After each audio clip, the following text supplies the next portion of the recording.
한때 프랑스의 고즈넉한 시골 마을 베르사유 근처에 작은 마을이 있었습니다. 이 마을에는 모험심이 강한 꼬마 매드모아젤이라는 소녀가 살고 있었습니다. 그녀의 이름은 클로틸드였으며 항상 새로운 것을 탐험하고자 하는 호기심에 가득 찬 나이였습니다.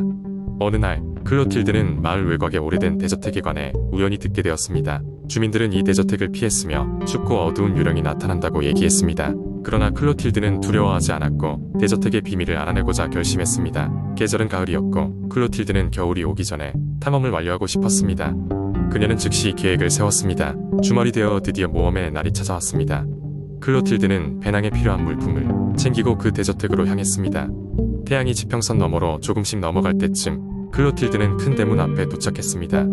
대문은 녹슨 채 꼼짝도 하지 않았습니다. 그러나 클로틸드는 곧 작은 영혼을 발견하고 몰래 들어갔습니다. 정원은 참으로 폐허가 되어 있었지만 그곳에서도 아주 아름다운 꽃과 식물이 자라고 있었습니다. 클로틸드는 정원을 천천히 걸어가며 무엇인가 특별한 것을 찾기 시작했습니다. 그때 그녀의 눈앞에 마법처럼 빛나는 나무 한 그루가 나타났습니다. 이 나무는 아주 오래되었지만 반짝이는 과일이 매달려 있었습니다. 클로틸드는 그 과일 중 하나를 따서 먹어보았습니다. 순간 그녀의 주변 모든 것이 살아있는 듯이 변하기 시작했습니다. 나무들은 속삭이기 시작했고 새들은 노래를 불렀으며 정원에는 각종 동물들이 나타났습니다. 클로틸드는 깜짝 놀라면서도 그녀가 휘말리니 새로운 세상에 매혹되었습니다. 이곳에는 모든 것이 풍요로웠고 나무들은 모든 것을 이야기하며 정원의 비밀을 털어놓았습니다. 그 비밀은 대저택의 오래된 주인이었던 레이몽트 백작에 관한 것이었습니다. 레이몽트 백작은 아주 오랫동안 이 정원을 지켰지만 어느 순간 인간 세상에 너무 실망하여 마법으로 정원을 감춰버렸다고 했습니다. 클로틸드는 여기에 머무는 동안 백작이 되살려낸 이 아름다운 생명을 존중해야 한다고 생각했습니다. 시간이 흐르며 클로틸드는 정원의 매력을 만끽했습니다. 그녀는 이제 이곳의 자연과 비밀을 알고 있었으므로 자주 와서 방문하며 그녀의 작은 비밀로 간직하기로 마음먹었습니다. 그러나 그녀는 이 마법의 정원이 다시 발견되지 않도록 아주 조심해야 했습니다. 클로틸드는 비록 소녀였지만 마을에 돌아가면 그녀가 알아낸 진정한 가치들은 그녀를 어른처럼 성숙하게 해주었습니다. 그녀는 자연과 조화를 이루는 법을 배웠고 이는 그녀가 마을 전체에 전할 귀중한 교훈이었습니다. 그래서 모든 이야기는 그녀가 가진 놀라운 용기와 호기심에서 출발해 아름다운 결말로 이어졌습니다. 이는 프랑스 산골의 작은 마을에서 흘러나온 전설과도 같은 이야기로 그것은 그곳에 사는 모든 아이들과 어른들에게 특별한 교훈이 되었습니다. 삶의 정원은 우리가 어떻게 발견하고 가꾸는가에 따라 달라진다는 아름다운 교훈이 자리 잡았기에 이 이야기는 마을 사람들에게 영원히 기억될 것입니다. 두 번째 이야기. 한때 프랑스의 작은 마을 뿌띠몽에서는 모든 것이 평화로웠지만 어느 날 마을 주민들에게 웃음과 행운을 선사했던 작은 회색 고양이 펠릭스가 갑자기 사라졌다. 펠릭스는 마을의 상공에 있는 오래된 성에 살며 희귀한 약초와 물약을 만드는 마녀 미리암 할머니와 늘 함께 지내던 고양이였다. 마을 사람들은 펠릭스를 사랑했고 그는 아이들의 친구이자 어른들의 행운의 상징이었다. 그런 펠릭스가 사라지자 마을 사람들은 큰 슬픔에 빠졌다. 마녀 미리암 할머니는 이 일을 누구보다 안타까워했다. 그녀는 매일 밤 하늘을 바라보며 펠릭스가 무사히 돌아오기를 간절히 빌었다. 그러나 마을 사람들은 할머니의 마법이 무언가 잘못되었을 것이라 생각하고 펠릭스를 찾아 나서기로 결심했다. 펠릭스를 찾기 위한 모험은 루이즈라는 용감한 소녀에 의해 시작되었다. 루이즈는 마을에서 가장 똑똑하고 용감한 소녀로 펠릭스를 제일 좋아했다. 그녀는 평생 사용하지 않았던 모험 지도를 꺼내고 친구들과 함께 펠릭스를 찾기 위해 모험을 떠났다.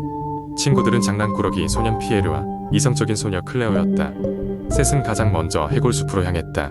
해골숲은 예전부터 무섭고 깜깜한 곳으로 아무도 들어가고 싶어 하지 않았다. 그러나 루이즈는 조금도 두려움 없이 숲으로 들어갔다. 그곳에서 그녀는 현명한 올빼미를 만났다. 올빼미는 그들이 펠릭스를 찾으려 한다는 소식을 듣고 소중한 힌트를 주었다. 펠릭스를 찾으려면 먼저 마법의 약초가 있는 은빛 호수로 가야 해. 그곳에서 약초를 찾으면 어떤 소원을 빌든지 이루어지지. 그런데 그곳으로 가려면 위험한 절벽을 지나야 해. 조심해야 한다. 올빼미는 경고했다. 루이즈와 친구들은 절벽을 향하여 출발했다. 절벽은 매우 가파르고 높은 곳이었지만 친구들은 서로 힘을 합쳐 절벽을 안전하게 통과했다. 마침내 은빛 호수에 도착한 그들은 호수를 빛나게 하는 마법의 약초를 발견했다. 살포시 행복의 약초라 불리던 이 식물은 오직 진심, 어린 마음을 가진 자만 가질 수 있었다. 루이즈는 이 약초를 조심스럽게 뽑아들고 모든 마음을 다해 펠릭스가 무사히 돌아오기를 빌었다. 순간 은빛 호수에서 아름다운 빛이 퍼져나갔고 그 속에서 상냥한 펠릭스가 나타났다. 펠릭스는 행복한 웃음과 함께 모두의 품에 안겼다. 셋은 펠릭스를 데리고 마을로 돌아왔고 마을 사람들은 큰 축제를 벌였다. 마녀 미리암 할머니는 루이즈와 친구들의 용기를 칭찬하였고 그들의 우정을 높이 샀다. 마을은 다시 일상의 평화를 되찾았고 펠릭스는 더 이상 사라지지 않았다. 사람들은 그날 이후로 용기와 사랑이 모든 것을 가능하게 한다는 것을 마음속 깊이 간직하게 되었다. 그래서 작은 마을 뿌띠몽에서는 웃음과 행복이 늘 넘쳐났고 마을 사람들은 서로 더 끈끈한 사랑의 연결고리를 갖게 되었다. 그리고 어디선가 펠릭스의 하모니카 소리가 산들바람처럼 마을을 감싸 안았다. 세 번째 이야기, 옛날 옛적 프랑스의 작은 마을에 뮬라는 소녀가 살고 있었습니다. 그녀의 머릿속에는 언제나 셀 수 없이 많은 이야기가 떠다녔고 마을 사람들에게 여러 동화를 들려주곤 했습니다. 어느 날 밤 그녀는 마을 밖의 들판으로 산책을 나갔는데 갑자기 머리 위에 별들이 반짝이는 것을 보고 신기한 느낌에 사로잡혔습니다. 그날 밤 하늘에는 유난히 더 많은 별이 빛나고 있었습니다. 뮬는 별빛 아래에서 타일랜드에서 물 흐리는 듯한 하늘에 눈을 들여 누웠습니다. 그러던 중 눈앞에 커다란 유리알처럼 반짝이는 한 별이 마치 자신에게 말이라도 걸어오는 것만 같았습니다. 뮬, 내 말을 들을 수 있겠니? 라는 부드러운 목소리가 그녀의 귀에 속삭였습니다. 놀란 뮬는 일어나 주위를 둘러보았지만 아무도 없었습니다. 저를 부르신 게 맞나요?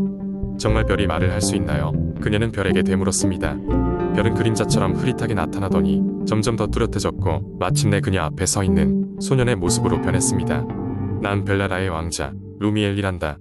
별의 목소리는 여전히 부드럽고 경이로웠습니다. 루미엘 왕자는 자신이 살던 벨라라가 어둠의 마법에 걸려 빛을 잃어가고 있다고 말했습니다. 그 마법을 부린 이는 어둠을 사랑하는 마녀였고 마녀는 별에서 나오는 빛을 모아 자신만의 어둠의 성을 완성하려 하고 있었습니다.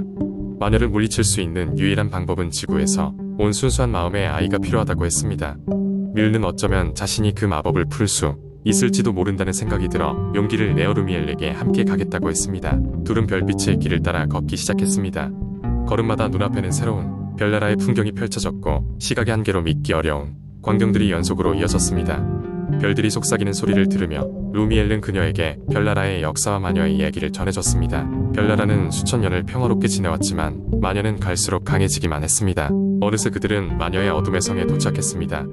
성은 차갑고 음습한 기운으로 가득 차 있었고 매 순간 별의 빛이 꺼지는 듯한 두려움이 엄습했습니다. 그러나 뮬의 마음속은 호기심과 용기로 가득 차 있었기에 결코 물러서지 않았습니다. 루미엘은 마녀와 맞서 싸우기 위해 필요한 특별한 별 조각을 찾고 있었고 뮬는 그녀의 순수한 마음을 빌려 그 조각을 발견할 수 있는 능력을 가지고 있었습니다. 그들은 함께 성 안을 돌아다니며 어둠 속에 숨어있는 희망의 빛을 찾기 시작했습니다. 그 빛은 바로 한 조각의 작은 별로 되어 있었으며 성의 가장 깊은 어둠 속에 숨겨져 있었습니다. 마녀는 그들을 발견하고 격렬히 대항했습니다.